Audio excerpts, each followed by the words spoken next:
هر زن و شوهر باید در بینشان چنین عهد و پیمانی داشته باشند. عهد و پیمانی که رابطه زن و شوهر را مستحکم کرده قوی می‌گرداند.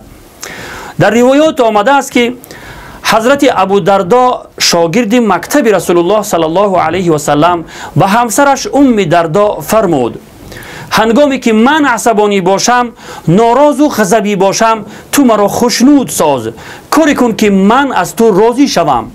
و هرگاه تو عصبانی شدی، ناراض و ناراحت شدی، من تو را خشنود می سازم، کاری می کنم که تو از من راضی شوی و قهر نباشی. پس اگر چنین نباشیم، به زودی از هم جدا خواهیم شد.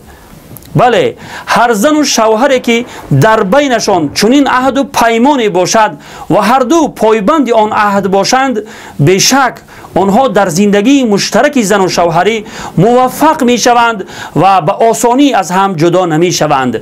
پس با همسرانتان چنین عهد و پیمانی داشته باشید.